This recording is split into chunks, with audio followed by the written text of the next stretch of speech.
Hey everyone, and welcome back to the channel. Today we're diving deep into a topic that so many of you have asked about, visceral fat. This isn't just the fat you can pinch on your belly. It's the deep internal fat that wraps around your vital organs, and it's seriously bad news for your health. But the good news is, you can fight back, and it starts in the kitchen. So if you're ready to get serious about your health and melt away that dangerous fat, you're in the right place. We're about to uncover the 7 worst food offenders that are secretly feeding your visceral fat. Let's get started.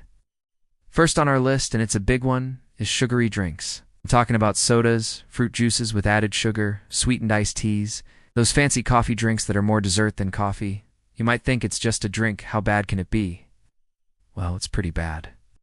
These drinks are loaded with fructose, a type of sugar that your liver has a hard time processing. When your liver gets overwhelmed with fructose, it turns the excess into fat, and a lot of that fat gets stored as visceral fat. A study in the Journal of Clinical Investigation found that consuming fructose-sweetened beverages significantly increased visceral fat.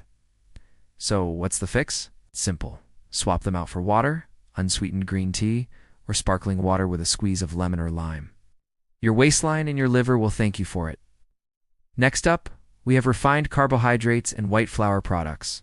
This means things like white bread, white rice, pasta, and most breakfast cereals. The problem with these foods is that they've been stripped of their fiber and nutrients during the refining process. This means your body digests them super quickly, causing a rapid spike in your blood sugar and insulin levels. High insulin levels are like a green light for your body to store fat, particularly around your middle. Think of it this way. Whole grains have a built-in braking system, the fiber that slows down digestion. Refined carbs have no brakes at all. They're a direct highway to fat storage. Instead of white bread, try 100% whole wheat or sourdough. Swap white rice for brown rice, quinoa, or even cauliflower rice. These small changes make a huge difference over time. Alright, let's talk about number 3, trans fats. These are the absolute worst type of fat you can eat, and they are often hiding in plain sight. Trans fats are created through a process called hydrogenation, which turns liquid oils into solid fats to increase shelf life. You'll find them in many processed foods like fried foods, margarine, packaged pastries, cakes, and cookies. Why are they so bad for visceral fat? Research has shown that trans fats not only cause fat to be stored in the abdominal area, but they can also move fat from other parts of the body to the belly. The food industry has cracked down on them, but you still need to be a detective. Always check the ingredient list for partially hydrogenated oils. If you see that, put it back on the shelf and walk away. Stick to healthy fats from avocados, nuts, seeds, and olive oil instead.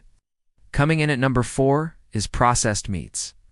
I know, bacon and sausages are delicious, but they're not doing your health any favors. Processed meats, like hot dogs, deli meats, and bacon, are typically high in calories, unhealthy saturated fats, and sodium. A diet high in these types of foods is strongly linked to a larger waist circumference and higher levels of visceral fat. Plus, they often contain nitrates and nitrites as preservatives, which have been linked to various health issues. This doesn't mean you can never have a slice of bacon again, but it should be a rare treat, not a daily staple. For your protein, focus on lean, unprocessed sources like chicken breast, fish, eggs, beans, and lentils. Your body will process these much more efficiently without the added baggage of unhealthy fats and preservatives. Let's move on to number 5, excessive alcohol. You've probably heard of a beer belly, and there's a reason for that term. When you drink alcohol, your body prioritizes metabolizing it over everything else. This means fat burning comes to a screeching halt. The excess calories from the alcohol, which are often high in sugar, get readily converted into fat, and guess where it loves to settle? That's right, around your organs as visceral fat. Heavy drinking is consistently linked with increased abdominal fat. Also, alcohol can increase your appetite and lower your inhibitions, making you more likely to reach for those unhealthy high-calorie snacks. If you're serious about reducing visceral fat, cutting back on alcohol is non-negotiable. If you do choose to drink, do so in moderation, and opt for lower-calorie options like a light beer or a spirit with soda water. Number 6 might surprise some of you, low-fat or fat-free processed foods. For decades, we were told that fat was the enemy, so food manufacturers started pumping out low-fat versions of everything from yogurt to salad dressings. But here's the catch.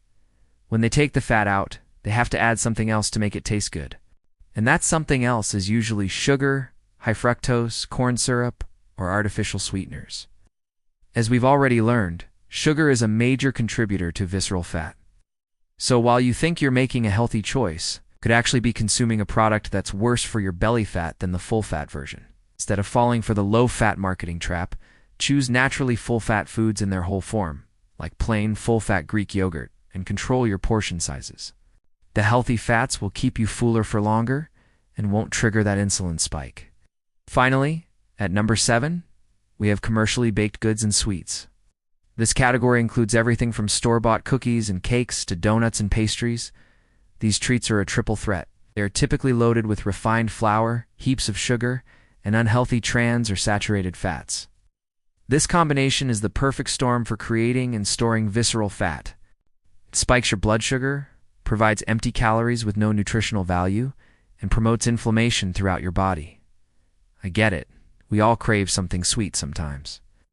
The key is to find healthier alternatives. You can bake your own treats at home using whole grain flour, natural sweeteners like maple syrup or dates in moderation, and healthy fats like coconut oil. Or, a simple piece of fruit can often satisfy that sweet craving without derailing your progress. So, there you have it. The 7 food groups you really need to limit or avoid if you want to win the battle against visceral fat. It was sugary drinks, refined carbs, trans fats, processed meats, excessive alcohol, low-fat processed foods, and commercial sweets. I know it can seem like a lot to cut out, but remember, it's not about perfection, it's about progress. Start by picking 1 or 2 from this list and focus on reducing them. Every healthy swap you make is a step in the right direction.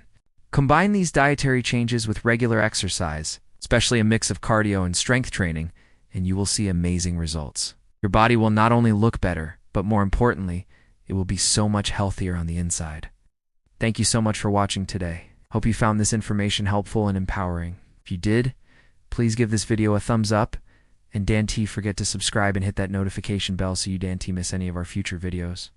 What's the first food you're going to swap out? Let me know in the comments below. Stay healthy, stay motivated, and I'll see you in the next video.